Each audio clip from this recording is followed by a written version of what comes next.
As some of you know, I helped to run a local youth group. Over the Christmas break, we had what's called a Yankee swap. It's kind of like a Secret Santa type thing. Anyway, at the Yankee swap, I picked up this guy. His name is Pedro.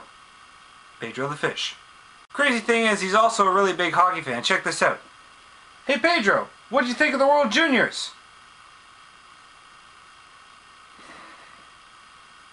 He says I waited too long to blog about it. Welcome to the penalty box!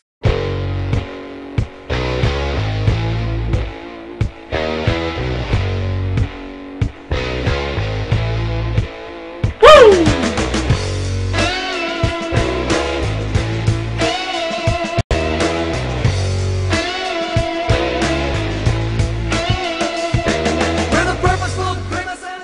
So thank you to Esclad for Pedro. Now, on to business. I'm thinking of just spending the rest of the video sitting here in abject depression. I am, of course, about to talk about the World Juniors. After winning a thriller on New Year's Eve against the Americans 5-4 in the shootout, Canada faces their North American rivals again in the gold medal game and loses 6-5 in overtime. And Canada fails to clinch that elusive 6th gold medal. So what can be said here that's positive? Canada gets best defender of the tournament in Alex Pietrangelo and the best forward of the tournament in Jordan Eberle. And we've also set the longest medal streak at 12 medals and counting, the second longest streak being set by Russia at 7. But after this final, my first reaction was that I felt kinda cheated, because during this game, Canada was completely hosed on penalties. I saw at least a dozen things done by the Americans in that game that if they had been done by Canada, they would have been called. I saw hooks, trips, hits from behind go uncalled against the Americans, while everything, real and imagined, was called on Canada. The Pietrangelo penalty is a perfect example. Now, to all my American fans, Jason, that means you, look at the hit that Pietrangelo did at the end of the first period that got 12 minutes. Go ahead, I'll wait. Done? Okay.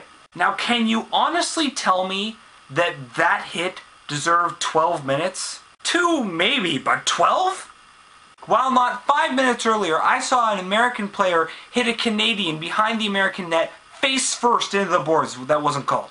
And that's just one example of the kind of game the officials were calling. But I do have to give credit to the Americans. They had a great team. They played hard and really tight defense. And the speed?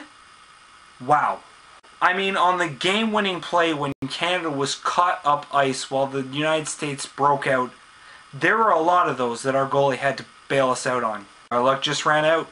So congrats to the US on your 2nd ever gold medal. Maybe one day when you grow up you can win 5 in a row like us. Just joking, this medal was well deserved.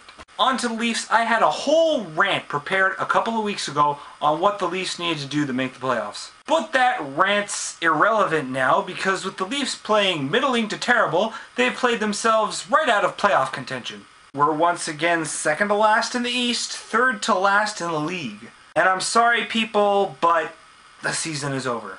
But if you're still a player holding out hope for a Leafs playoff appearance, let's look at what the Leafs need to do down the stretch to make it. Let's assume a playoff position is around what it is most years, which is 90 points in the standings. The Leafs currently have 43 points in 51 games, meaning that in the last 31 games, they need 47 points, meaning that they have to win 27 games of their remaining 31. That leaves room for 4 losses. Yep. So yeah, it's over. That said, I do hope the Leafs spark something, because nothing at all is gained by losing at this point. If you play yourself up to 9th or 10th position in the East, even though you miss the playoffs, I will stand and applaud. I just want to get out of the bottom 5 in the league. So can you do that for me, boys? Please don't give Boston that top 5 pick. Now I want to address the fans who are whining and complaining about Toskala playing instead of Gustafsson. Now I can kind of see the rationale for playing Gustafsson. He's shown flashes of brilliance. It's clear Toskala is not the future. We have to give Gus more NHL development, see what he's capable of. I get it.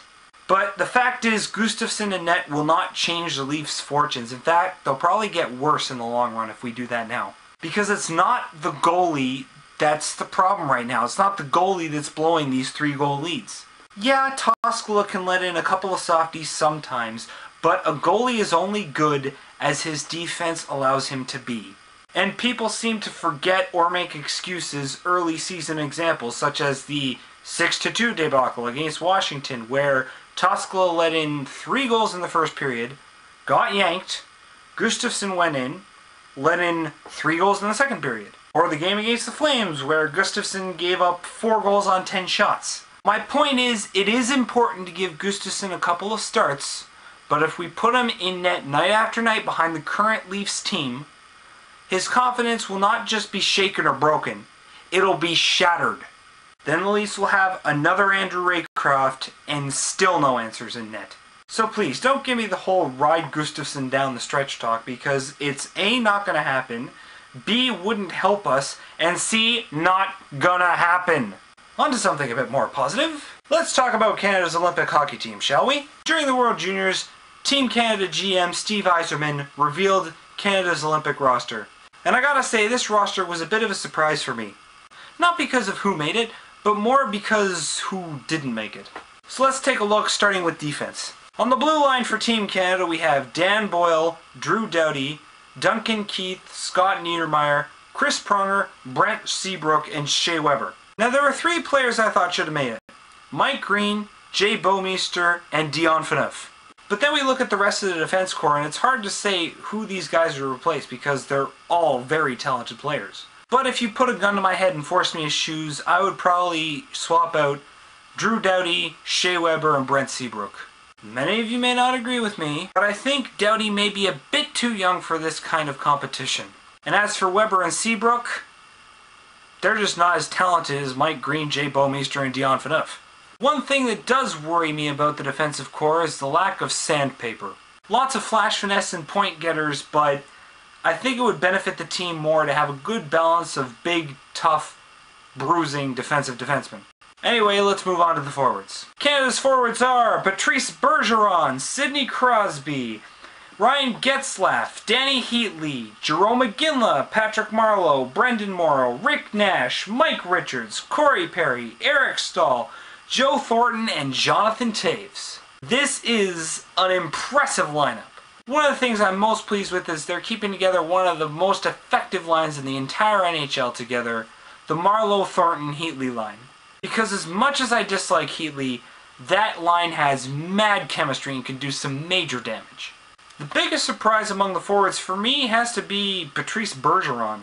Not because he's undeserving or anything, but his play has really turned around this season, and it's nice to see him returning to form after those concussion problems. And lastly, we have the goalies. The goalies that will be backstopping Team Canada are Martin Brodeur, Roberto Luongo, and Marc-Andre Fleury. And no surprise at all here, it's pretty much exactly what we expected.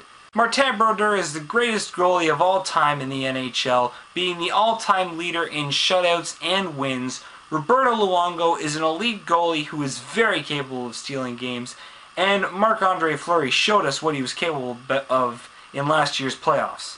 And a good thing about this group is that it's a very young team, the majority of players being 25 years or younger.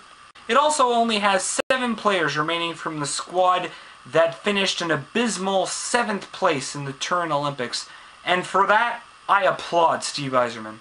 The team needed a shake-up, and he achieved that without sacrificing any skill. Anyway, guys, that's it for me for now. I'm sorry it took so long to get this up. I was just enjoying the Christmas break, and I hope you did too. So remember to cheer on Team Canada in the Olympics, and to cheer on Canada's team in the NHL. Go Leafs go, and go Canada go. Hey, oh, Canada! I will punch you in the throat if you ever finish that cheer. Peace, guys.